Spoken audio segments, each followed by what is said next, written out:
وهو القاهر فوق عباده وهو الحكيم الخبير.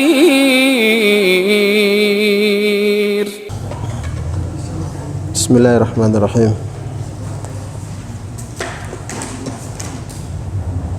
الحمد لله رب العالمين وبه نستعين على أمور الدنيا والدين وأشهد أن لا إله إلا الله وحده لا شريك له إله الأولين والآخرين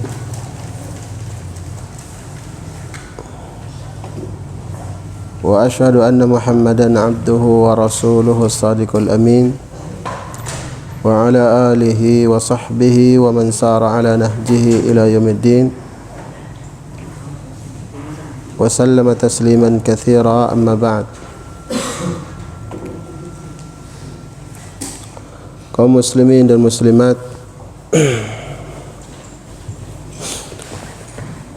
rahimani wa rahimakumullah, kita masih dalam kaidah yang keempat dari kaidah-kaidah tentang nama-nama Allah Subhanahu wa taala, yaitu dalalatu asma'illahi ta'ala ala dhatihi wa sifatihi takunu bil mutabaqah wa bit tadammun wa bil iltizam. Nah, pendalilan tentang nama-nama Allah Subhanahu wa taala atas zat dan sifat-sifatnya adalah dengan pendalilan mutabaqah, pendalilan at-tadammun dan al-iltizam. Dan telah kita baca penjelasan dari penulis rahimahullahu ta'ala mengingatkan bahwasanya pendalilan dengan iltizam ini adalah pendalilan yang sangat penting. Nah,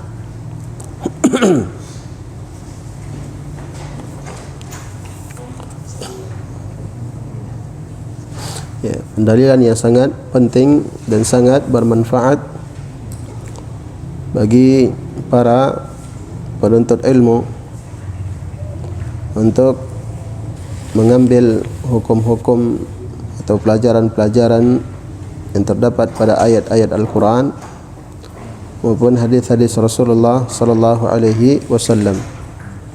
Nah, dan berkata guru dari penulis rahimahullah, yaitu Asy-Syaikh Abdurrahman ibn Nasir As-Sa'di rahimahullah, beliau mengatakan wa hadhihi al-akhirah tahtaju ila quwwati fikrin wa ta'ammul wa yatafawatu fiha ahlul ilmi fattariqu ila ma'rifatiha annaka idha fahimta al-lafza wa ma yadullu alayhi min al-ma'na wa fahimtahu fahman jayyidan fafakkir fima yatawaqqafu alayhi ولا يتم بدونه وهذه القاعدة تنفعك في جميع النصوص الشرعية فدلالتها الثلاث كلها حجة لأنها معصومة محكمة. Kata beliau rahimahullah dalam tawdih al-kafiyah asy-syafiyah,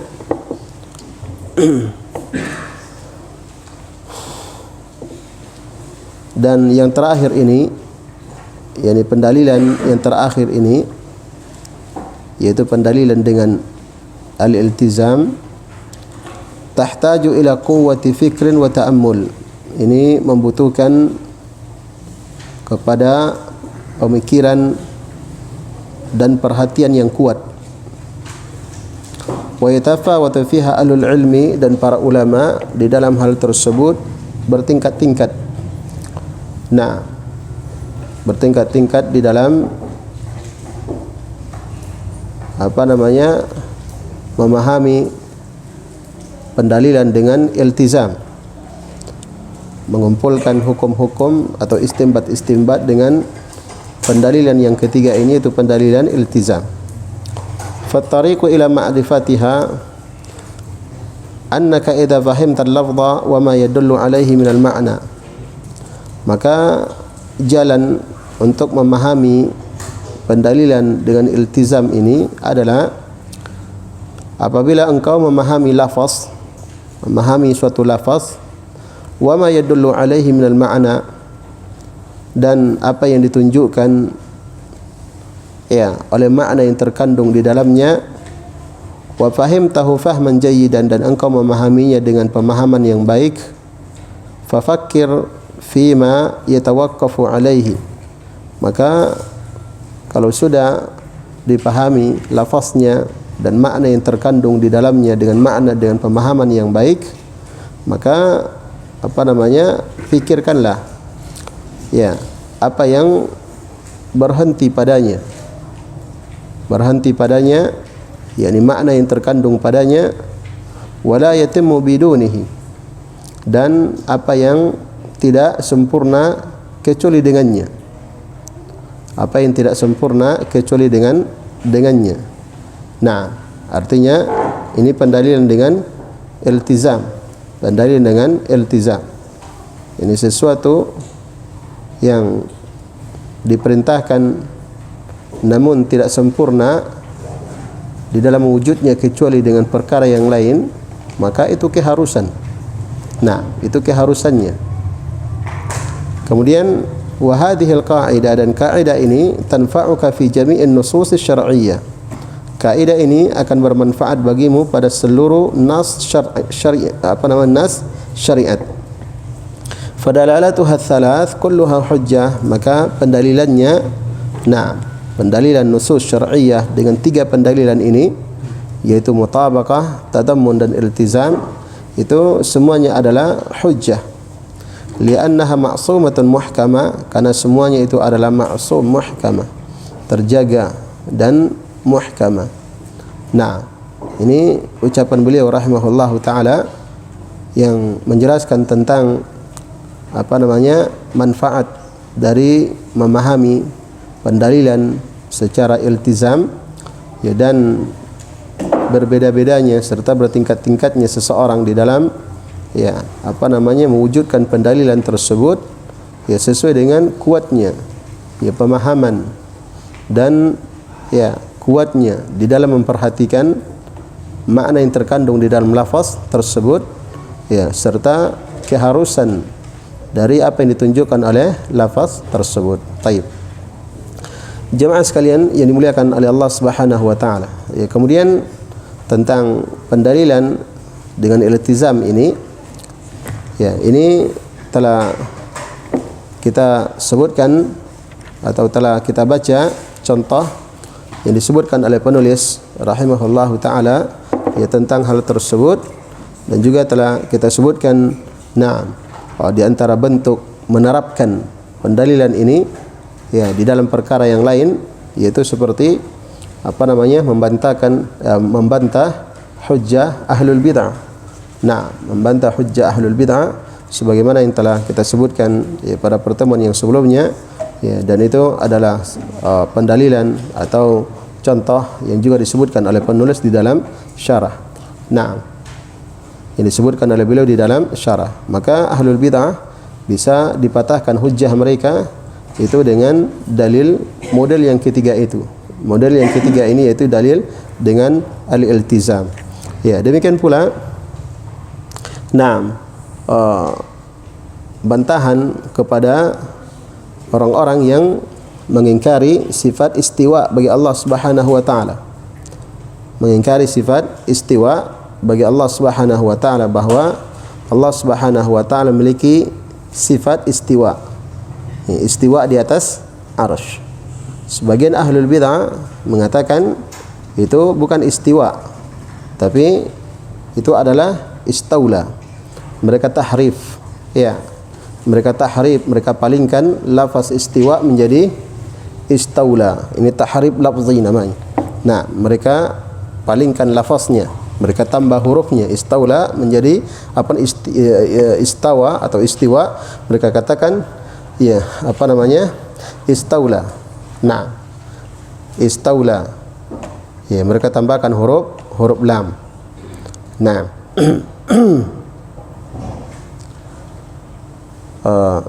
apa namanya? Ya, maka kepada orang-orang yang mengatakan hal yang seperti itu, ya, itu bisa dibantah dengan pendalilan iltizam ini. Pendalilan iltizam ini di sini dikatakan oleh Syekh rahimahullah, ya, pada halaman 68. Ya, kata beliau, awalan taqdimul Quran lianna sarfahu an zahirihi bila dalilin huwa takdzib. Ya, jadi ucapan mereka, pendapat mereka mengatakan ya Allah Subhanahu wa taala ya istaula. Nah, memiliki sifat istila dari kata istaula, ya bukan istiwa.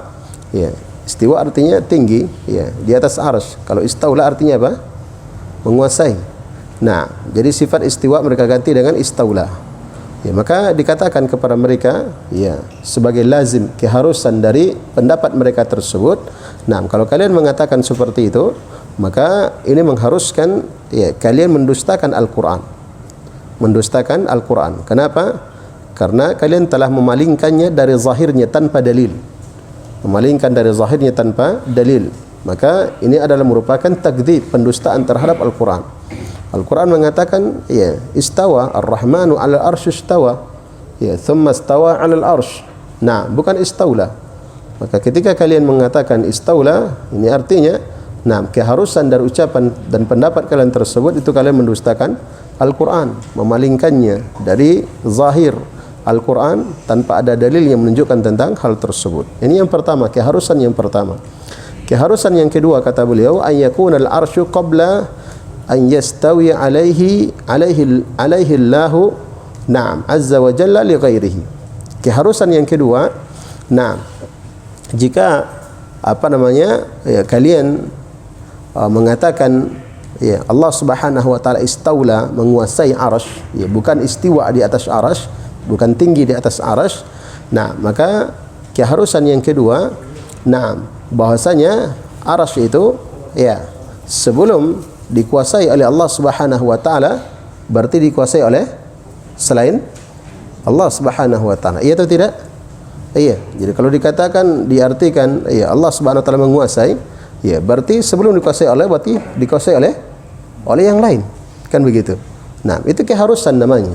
Lazimnya seperti itu. Kalau kalian katakan ya istaula bukan istiwa artinya tinggi, tapi istaula menguasai, berarti keharusannya arsy itu sebelum dikuasai oleh Allah berarti dikuasai oleh selain Allah Subhanahu wa taala. Ini batil. Siapa yang menguasainya? Nah, tidak ada. Ya. Taib. Kemudian, nah, yang ketiga adalah annahu yajuzu ala hadhihi al-qa'idah an naqula inna Allah azza wa jalla istawa 'ala al-jibal wastawa 'ala ar-rimal wastawa 'ala al-jimal. Naam, wastawa 'ala kulli syai'in li'annahu malik li kulli syai'in. Ya, kemudian kelaziman yang ketiga ya adalah bahwasanya ucapan kalian ini nah sesuai dengan ucapan kalian ini berarti kita bisa mengatakan nah Allah Subhanahu wa taala ya apa namanya istaula 'alal jibal. Ya, Allah Subhanahu wa taala istaula di atas gunung-gunung, istaula ya di atas tanah, ya di atas ya apa namanya ya di atas unta atau di atas ya apa namanya di atas segala sesuatu. Nah, di atas segala sesuatu. Kenapa? Karena Allah Subhanahu wa taala memiliki segala sesuatu. Allah memiliki segala sesuatu. Berarti Allah menguasainya. Kan begitu. Ya, berarti kalau dikatakan istaula berarti boleh kita katakan ya Allah istaula di atas apa namanya? Di atas gunung, istaula di atas ya laut, istaula di atas apa namanya? Di atas tanah. Nah, istaula di atas matahari dan lain sebagainya. Kenapa? Karena Allah Subhanahu wa taala memilikinya. Sekarang boleh tidak dikatakan Allah ya, istaula di atas gunung, istaula di atas matahari, di atas salat, boleh atau tidak? Tidak boleh. Ya. Nah, jadi kalau dikatakan Allah ya istaula di atas laut, di atas gunung, ya, itu keharusan dari ucapan mereka. Kalau ya sifat yang ditetapkan untuk Allah itu adalah sifat istaula, ya bukan istiwa. Kenapa? Karena istaula artinya adalah menguasai. Berarti boleh ya dikatakan istaula 'alal jibal, istaula 'alal ramal dan seterusnya. Nah, maka ini adalah kelaziman ya dari ucapan mereka tersebut. Nah, dari ucapan mereka tersebut. Maka ya pendapat mereka tersebut itu adalah pendapat yang batil, dan itu dibantah dengan apa? Dengan pendalilan ya secara iltizam. Nah, oleh karena itu ini adalah pendalilan yang sangat yang sangat bermanfaat sekali. Ya, sehingga ya para ulama itu rahimahumullahu taala ya ketika ada ahlul bid'ah membawakan ayat misalnya di dalam Al-Quran, mereka berdalilkan dengan ayat itu sesuai dengan pemahaman ya bid'ah yang mereka pegang. Nah, berdalilkan dengan ayat tersebut. Jadi para ulama membantahnya tidak mendatangkan ayat yang lain. Ya, mereka tidak bantah dengan mendatangkan ayat yang lain atau dalil yang lain. Ya, cukup dia bantah dengan ayat yang mereka jadikan sebagai dalil untuk ya menguatkan pendapat mereka. Kenapa? Ya, karena pemahaman mereka yang begitu detail, yang begitu tajam di dalam memahami ayat-ayat Al-Quran. Jadi pendalilan yang mereka dalil yang mereka bawa ya untuk memahami ya sesuai dengan pemahaman bid'ah yang mereka anut, maka itu juga dalil itu juga yang digunakan untuk membantah mereka, karena tidak akan mungkin dalil itu ya dibawa kepada pemahaman yang batil, tidak akan mungkin. Nah, tidak akan mungkin pendalilan itu dibawa kepada pemahaman yang batil, karena ya pendalilan itu firman Allah Subhanahu wa taala dan sabda Rasulnya sallallahu alaihi wasallam itu adalah hak, itu adalah benar. Maka tidak akan mungkin bisa dibawa kepada sesuatu yang batil. Dipahami? Nah, oleh karena itu nanti akan dibawakan oleh penulis rahimahullahu taala pada kelanjutan pembahasan bahwa lazim dari firman Allah Subhanahu wa taala, itu adalah hak. Nah, kalau memang ya boleh dikatakan itu lazim dari firman Allah, ya maka lazim dari firman Allah itu adalah hak. Kenapa? Karena firman Allah dan sabda Rasulnya adalah hak, maka kelaziman dari yang hak adalah hak pula. Jelas ya? Baik. Jemaah sekalian yang dimuliakan oleh Allah Subhanahu wa taala. Sekarang kita lihat penjelasan dari penulis rahimahullah, kelanjutan dari kaidah pada halaman 69. Ya, di matan di atas kata beliau rahimahullah, wa'lam, dan ketahuilah annal lazima min qaulillahi ta'ala, bahwasanya yang lazim dari qaulillahi ta'ala, dari firman Allah ta'ala, wa qauli rasulih sallallahu alaihi wasallam, dan sabda rasulnya sallallahu alaihi wasallam, idza sahha an yakuna laziman, apabila benar itu sebagai lazim, fahuwa haqqun, maka kelaziman itu adalah hak. Kenapa? Wa dzalika li anna kalam Allah wa rasulih haqqun wa lazimul haqqi haqqun, ya karena firman Allah Subhanahu wa taala dan sabda Rasulnya sallallahu alaihi wasallam adalah hak, maka kelaziman dari yang hak adalah hak. Nah, adalah hak. Kemudian wali anna Allah taala alimun bima yakunu laziman min kalamihi wa kalami rasulihi fayakunu murada, dan karena Allah Subhanahu wa taala Maha mengetahui ya kelaziman dari firman-Nya dan sabda Rasulnya sallallahu alaihi wasallam, fayakunu muradan, sehingga itu adalah sesuatu yang diinginkan oleh Allah Subhanahu wa taala dari firman-Nya dan dari sabda Rasulnya sallallahu alaihi wasallam. Jelas sampai di sini? Tayyib. Kita lihat jemaah sekalian yang dimuliakan oleh Allah Subhanahu wa taala, itu terjemahannya. Ya, sekarang kita lihat lebih jelas lagi. Ya, maksud dari penulis di sini rahimahullahu taala. Jadi kata beliau, wa alam anna lazim, ketahuilah bahwasanya yang lazim dari firman Allah Subhanahu wa taala, yang lazim atau kelaziman dari firman Allah Subhanahu wa taala dan sabda Rasulnya sallallahu alaihi wasallam, idza sahha an yakuna laziman. Nah, jadi ada keterkaitan ada pembatasannya. Nah, ada pembatasannya. Ya, tidak secara mutlak. Ya, ketahuilah sesungguhnya kelaziman dari firman Allah Subhanahu wa taala dan sabda Rasulnya sallallahu alaihi wasallam. Ya, sampai di situ idza sahha an yakuna laziman. Kalau memang dia benar sebagai lazim dari firman Allah dan sabda Rasulnya sallallahu alaihi wasallam tersebut. Ya, maka jika dia benar ya sebagai lazim ya dari firman Allah Subhanahu wa taala dan rasulnya, maka fahuwa haqqun, maka dia adalah hak. Ya, adalah hak. Artinya kalau dia ya tidak benar dikatakan sebagai lazim dari firman Allah Subhanahu wa taala dan sabda Rasulnya sallallahu alaihi wasallam, maka berarti dia bukan hak. Dipahami? Nah, jadi dikatakan hak kalau dia benar sebagai lazim dari firman Allah dan sabda Rasulnya sallallahu alaihi wasallam, maka dia hak. Tapi kalau bukan merupakan kelaziman dari firman Allah dan sabda Rasulnya sallallahu alaihi wasallam tersebut, maka itu bukan dikatakan hak. Taib. Ya, lihat contoh yang dibawakan oleh penulis rahimahullahu taala ya di dalam syarah ya kata beliau atau sebelumnya ya beliau rahimahullahu taala mengatakan hadhihi aidan ya nomor 1 ta'liq nomor 1 hadhihi aidan qa'idatun muhimmah. Ini juga ya termasuk kaidah yang penting. Ini termasuk kaidah yang penting. Wa hiya anna al-lazim min kalamillah idza sahha an yakuna laziman fa huwa haqqun. Yaitu bahwasanya kelaziman dari firman Allah Subhanahu wa taala apabila dia sahih, dia benar. Naam. Dia sebagai lazim dari firman Allah Subhanahu wa taala tersebut fa huwa haqqun. Ya, maka dia adalah kelaziman yang hak, kelaziman yang benar. Nah, kelaziman yang benar. Fa illam yasih an yakuna laziman falaysa bihaq. Namun kalau tidak benar dia sebagai lazim, keharusan dari firman Allah Subhanahu wa taala tersebut, falaysa bihaqqin, maka dia bukan kelaziman yang hak, bukan kelaziman yang benar. Baik, misal kata beliau contoh. Mithalu ma la yasihu an yakuna laziman. Sekarang contoh ya tentang apa yang tidak benar merupakan lazim dari firman Allah Subhanahu wa taala. Jadi tadi ada dua ya. Ya, kelaziman dari firman Allah. Nah, kelaziman dari firman Allah itu benar kalau dia benar sebagai lazim dari firman Allah taala tersebut. Tapi kalau dia tidak benar dari lazim, ya, kelaziman dari firman Allah tersebut, maka itu adalah kelaziman yang tidak benar, kelaziman yang batil. Nah, sekarang contoh. Ya, contoh kelaziman yang tidak benar sebagai lazim sebagai kelaziman dari firman Allah Subhanahu wa taala. Contohnya apa? Qaulu ahli ta'til, ucapan ahli ta'til.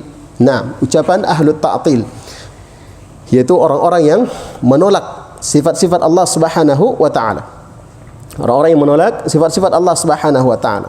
Kata mereka, innahu yalzamu min itsbatis sifat itsbatut tamtsil. Kata mereka, ya. Yalzamu min itsbatis sifat itsbatut tamtsil. Ya, menetapkan sifat-sifat Allah Subhanahu wa taala itu mengharuskan itsbatut tamtsil, mengharuskan penyerupaan Allah Subhanahu wa taala dengan makhluk. Nah, dengan makhluk. Jadi kalau misalnya sifat-sifat Allah itu ditetapkan, maka keharusannya berarti menyamakan Allah dengan makhluk. Menyamakan Allah dengan makhluk. Misalnya sifat pendengaran ditetapkan untuk Allah Subhanahu wa taala, sedangkan makhluk juga punya pendengaran, manusia punya pendengaran. Berarti kalau sifat pendengaran ditetapkan kepada Allah, untuk Allah, berarti keharusannya kata mereka, ini keharusan kata mereka. Berarti keharusannya menyamakan Allah dengan manusia. Kenapa? Karena manusia juga punya sifat pendengaran. Dipahami? Baik. Maka kata beliau, wa ala hadza wajaba alaina inkaru as-sifat. Maka kalau begitu wajib untuk diingkari sifat-sifatnya Allah itu. Nah, wajib untuk diingkari sifat-sifatnya Allah. Ya. Kenapa? Karena kalau ditetapkan sifat itu mengharuskan menyerupakan Allah dengan makhluk. Ya. Ya. Li'anna tamtsil yajibu inkaruhu. Ya. Dan penyerupaan Allah dengan makhluk itu adalah perbuatan yang harus diingkari. Yang harus diingkari. Jadi mereka juga mengingkari Allah tidak serupa dengan makhluk. Nah, tidak serupa dengan makhluk. Maka dengan alasan itu mereka pun menolak untuk menetapkan sifat-sifat Allah Subhanahu wa taala. Maka mereka pun tidak menetapkan sifat-sifat Allah Subhanahu wa taala. Kemudian kata beliau, lakinnana naqul, akan tapi kita katakan la yalzam min itsbatis sifat itsbatut tamtsil. Akan tapi kita mengatakan tidak mengharuskan menetapkan sifat untuk Allah itu mengharuskan menyerupakan Allah Subhanahu wa taala dengan makhluk. Jelas ini? Taib. Jadi ini kelaziman apa ini? Sesuatu yang benar sebagai kelaziman dari firman Allah atau yang tidak benar? Sebagai kelaziman dari firman Allah? adalah contoh yang tidak cocok atau tidak benar dijadikan sebagai kelaziman. Nah, tidak cocok dijadikan sebagai kelaziman. Jadi ahlu ta'til ini mereka menolak sifat-sifat Allah Subhanahu wa taala. Sifat mendengar, sifat berbicara, sifat melihat, mengetahui dan lain sebagainya. Nah, dari sifat-sifat yang makhluk juga bersifat dengan sifat tersebut. Jadi mereka tidak mau menetapkan sifat itu untuk Allah Subhanahu wa taala. Kenapa? Kata mereka karena keharusannya. Jadi mereka berdalilin dengan keharusan. Keharusannya kalau kita tetapkan Allah punya sifat itu berarti itu artinya menyerupakan Allah dengan makhluk. Sedangkan Allah Subhanahu wa taala tidak serupa dengan makhluk. Kalau ada orang menyerupakan Allah dengan makhluk itu wajib kita ingkari, kata mereka. Benar dari sisi ini. Nah, benar dari sisi ini. Akan tapi ucapan mereka menetapkan sifat untuk Allah itu mengharuskan menyerupakan Allah dengan makhluk, maka ini adalah lazim yang tidak benar. Itu adalah lazim yang tidak benar. Nah, kenapa? Karena Allah Subhanahu wa taala berfirman, "Laisa kamitslihi syai'un wa huwas samiul basir." Tidak ada satu pun yang serupa dengan Allah dan Dia adalah Allah Subhanahu wa taala yang Maha melihat, mendengar lagi Maha melihat. Maka Ahlus Sunnah mengatakan, menetapkan sifat untuk Allah Subhanahu wa taala itu tidak mengharuskan kita menyerupakan Allah Subhanahu wa taala dengan makhluk. Nah, tidak mengharuskan kita menyerupakan Allah Subhanahu wa taala dengan makhluk. Jelas ini? Nah, ini contoh yang pertama. Contoh bahwasanya kelaziman dari firman Allah Subhanahu wa taala contoh yang tidak sahih merupakan kelaziman dari firman Allah Subhanahu wa taala. Jadi Allah menetapkan sifat-sifat pendengaran, penglihatan sebagaimana yang kita ketahui dari sifat Al-Sami, Al-Basir, Al-Alim. Terkandung sifat-sifat. Nah, yang menetapkan itu adalah Allah Subhanahu wa taala. Maka kalau dijadikan itu sebagai lazim untuk menutupi menafikan sifat-sifat Allah Subhanahu wa taala, maka itu tidak benar. Kenapa?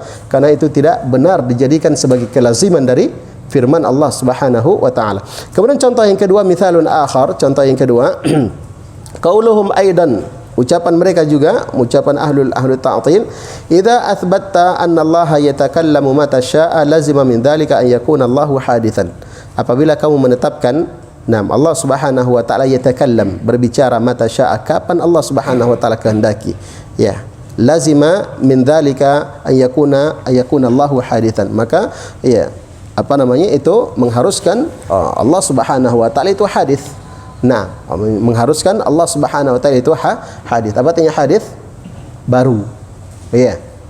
Nah, baru. Kenapa? Li'anna al-kalam idza kana yatajaddadu fa huwa hadits. Karena pembicaraan itu, apabila pembicaraan itu berulang, ada yang baru, maka itu menunjukkan bahwa pembicaraan itu baru. Pembicaraan itu baru. Wal hadits la yakumu illa bi hadits. Dan sesuatu yang baru itu tidak bisa berdiri kecuali dengan yang baru pula. Dengan yang baru pula. Taib. Lakinnana naqulu lahum, akan tapi kita mengatakan kepada mereka, kata beliau, hadza lazimun batil. Ini adalah lazim yang batil. Lazim yang tidak benar, keharusan yang tidak benar. Walaysa bisahih. Kelaziman yang tidak benar. Faqad yaqumu syai'ul hadithu biman huwa azaliyun abadiyun. Kenapa? Karena kadang sesuatu yang baru itu dia berdiri kepada sesuatu yang azaliyun abadi, sesuatu yang sudah lama, yang terus menerus. Lianna hadhihi af'alun tatba'ul hikmah. Karena ini hanyalah sekadar perbuatan. Karena ini adalah perbuatan dan perbuatan itu mengikuti hikmah. Fala yalzam an yakuna Allah taala hadithan, sehingga tidaklah mengharuskan bahwa Allah Subhanahu wa taala itu baru. Nah, tidak mengharuskan Allah Subhanahu wa taala itu baru. Jadi Allah Subhanahu wa taala huwal awwal wal akhir. Dialah yang pertama dan Dialah yang terakhir. Pertama, tidak ada satu pun sebelum Allah Subhanahu wa taala. Allah dari dulu tidak ada awalnya. Nah, dan Allah akhir tidak ada setelah Allah Subhanahu wa taala. Nah, itu kan Allah Subhanahu wa taala. Nah, sekarang kata mereka, kata ahlu ta'til, kata ahlu ta'til kepada ahlu sunnah yang menetapkan sifat kalam bagi ahlu sunnah, kepada ahlu sunnah yang menetapkan sifat kalam bagi Allah Subhanahu wa taala, dan bahwa sifat kalamnya Allah Subhanahu wa taala itu adalah sifat fi'liyah, sebagaimana yang telah berlalu semua kita. Sifat kalam adalah sifat fi'liyah. Apa artinya fi'liyah? Perbuatan. Nah, ini sifat Allah terbagi dua, ada fi'liyah dan ada dzatiyah. Kalau sifat dzatiyah adalah sifat yang terus menerus ada Allah Subhanahu wa taala, terus mana Allah bersifat dengannya. Kalau sifat fi'liyah ini adalah sifat yang kadang Allah yang tergantung kepada kehendak dan masyiatullah. Kalau Allah ingin bersifat dengannya, Allah bersifat dengannya. Kalau tidak, tidak. Itu namanya sifat fi'liyah. Nah, sekarang sifat al-kalam. Ya, sifat al-kalam ini termasuk sifat fi'liyah dari satu sisi. Ya, dia sifat fi'liyah dari satu sisi. Kenapa? Karena Allah Subhanahu wa taala berbicaranya sesuai dengan apa yang Allah Subhanahu wa taala kehendaki. Kan begitu? Ya, berarti kalau Allah Subhanahu wa taala berbicara sesuai dengan apa yang dikehendaki oleh Allah, berarti ada yang baru dari firman Allah Subhanahu wa taala. Iya atau tidak? Iya, ada yang baru berarti. Berarti kalau kalian Ahlus Sunnah menetapkan Allah Subhanahu wa taala berbicara dan pembicaraan Allah Subhanahu wa taala itu ada yang baru. Kenapa? Karena Allah berbicara sesuai dengan apa yang Allah Subhanahu wa taala kehendaki, berarti mengharuskan Allah itu baru. Iya. Paham maksudnya? Iya, berarti dari ucapan kalian itu mengharuskan Allah itu baru, sementara Allah dari dulu tidak ada awalnya. Iya. Nah, sehingga mereka pun apa? Mereka menafikan sifat kalam bagi Allah. Kenapa? Karena keharusan menurut mereka kalau kita tetapkan sifat kalam bagi Allah, yang pembicaraannya Allah itu sesuai dengan kehendaknya Allah, ada yang baru, ada yang lama pembicaraan Allah, berarti keharusannya Allah itu baru. Sehingga mereka menolak sifat kalam bagi Allah Subhanahu wa taala. Paham? Nah, maka kelaziman mereka ini mengatakan, sifat Allah ada yang baru, Allah berbicara, ada pembicaraan yang baru, mengharuskan Allah juga baru, maka ini adalah kelaziman yang batil. Nah, maka Ahlus Sunnah mengatakan, ini adalah kelaziman yang tidak benar. Kenapa? Karena ada sesuatu yang baru berdiri kepada sesuatu yang sudah lama. Allah Subhanahu wa taala tidak ada awalnya. Nah, tidak ada awalnya. Dan sifat-sifat Allah Subhanahu wa taala berdiri tegak kepada Allah Subhanahu wa taala. Nah, dan itu adalah perbuatan-perbuatan. Sifat kalam ini adalah perbuatan Allah Subhanahu wa taala, dan perbuatan Allah Subhanahu wa taala itu ikut kepada hikmah Allah Subhanahu wa taala. Maka tidaklah mengharuskan adanya yang baru dari firman Allah Subhanahu wa taala, maka tidaklah mengharuskan Allah Subhanahu wa taala juga baru. Jelas ini? Baik. Ini butuh konsentrasi. Nah, ini pemahaman butuh keseriusan. Butuh keseriusan. Mungkin ini saja, mungkin agak sulit, nanti kaidah-kaidah berikutnya insyaallah akan mudah. Nah, mungkin kita cukupkan dulu karena waktu Isya sudah masuk. Insyaallah nanti kita lanjut setelah salat Isya. Barakallahu fikum. Subhanakallahumma bihamdika asyhadu an la ilaha illa anta astaghfiruka wa atubu ilaik. Bismillahirrahmanirrahim. Alhamdulillahirabbil alamin. Wa bihi nasta'inu ala umuri dunya waddin, wa asyhadu an la ilaha illallah wahdahu la syarika lah,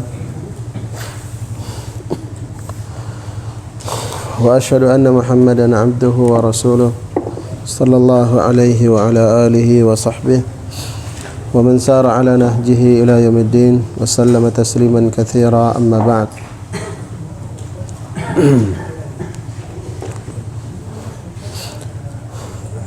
Kaum muslimin dan muslimat rahimani wa rahimakumullah.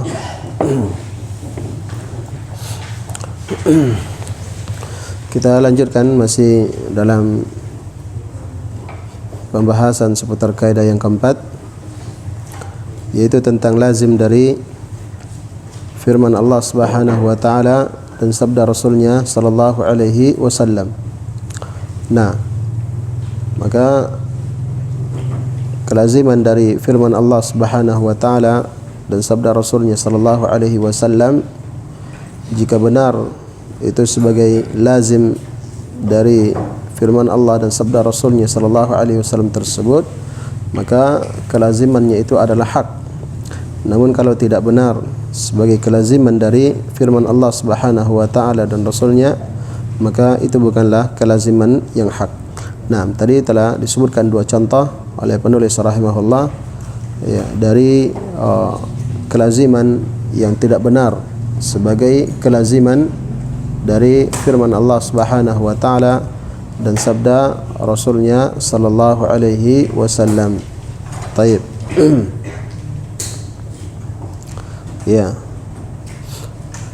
Kemudian contoh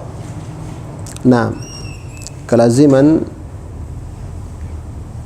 dari firman Allah Subhanahu wa taala atau sabda Rasulnya sallallahu alaihi wasallam, dan itu benar sebagai kelaziman, maka kelaziman itu adalah kelaziman yang hak. Nah, contoh kata beliau rahimahullah adalah apabila ada yang berkata, law qala qail min qawlikum inna Allah istawa bi dzatihi 'alal arsy.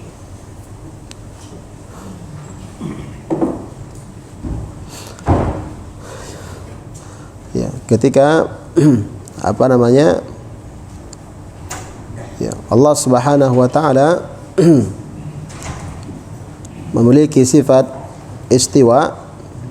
Nah, memiliki sifat istiwa. Istiwa artinya tinggi di atas arsy.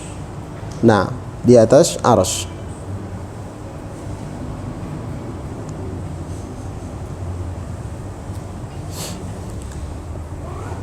Ya, maka ketika menetapkan ya, sifat istiwa bagi Allah Subhanahu wa taala, nah, bahwa Allah Subhanahu wa taala istiwa di atas arsy, maka ini mengharuskan Allah Subhanahu wa taala punya zat.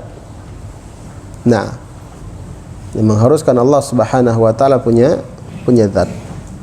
Ya, jadi kalau tidak zat, apanya istiwa di atas arsy? Ya kan? Ya, ketika ditetapkan, nah, ketika Allah Subhanahu wa taala mengatakan Ar-Rahmanu 'alal arsy istawa, Allah yang Maha Rahman istiwa di atas arsy, ya, maka kelaziman dari ya penetapan sifat istiwa bagi Allah Subhanahu wa taala menunjukkan Allah Subhanahu wa taala punya zat, ya kan?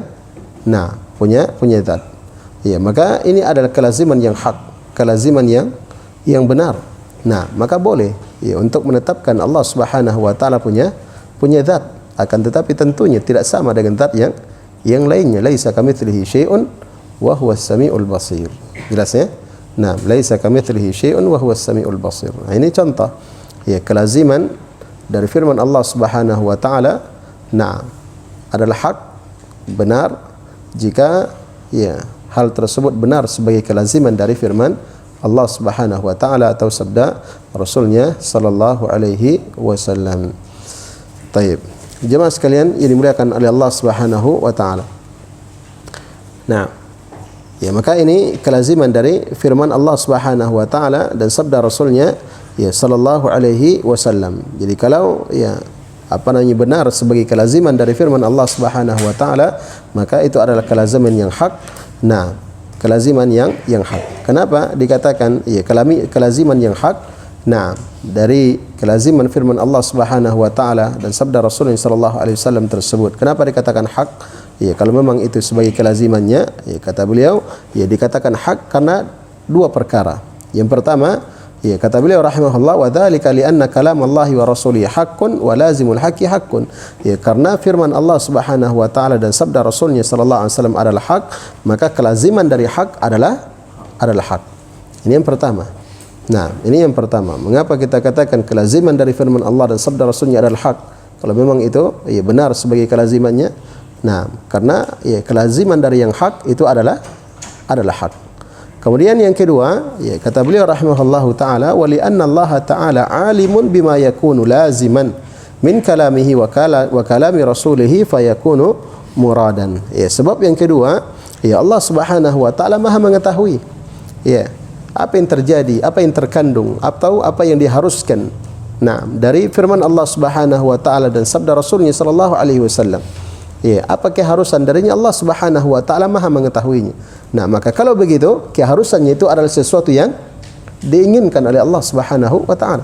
Nah, tidak mungkin Allah Subhanahu wa taala tidak menginginkan sesuatu yang merupakan keharusan dari firman-Nya atau sabda Rasulnya sallallahu alaihi wasallam. Tidak mungkin. Kenapa? Karena Allah Subhanahu wa taala Maha mengetahui segala sesuatu. Ya, berarti ketika Allah Subhanahu wa taala berfirman begini atau Rasulullah SAW bersabda seperti ini dan Nabi SAW tidaklah bersabda kecuali dengan wahyu dari Allah Subhanahu wa taala. Nah, ya, apa namanya keharusan dari firman Allah Subhanahu wa taala dan sabda Rasulnya sallallahu alaihi wasallam apabila itu benar sebagai keharusan, ya, maka itu adalah keharusan yang hak. Kenapa? Karena Allah Maha mengetahui keharusan dari ya firman-Nya dan keharusan dari sabda Rasulnya sallallahu alaihi wasallam. Jelas ini? Baik.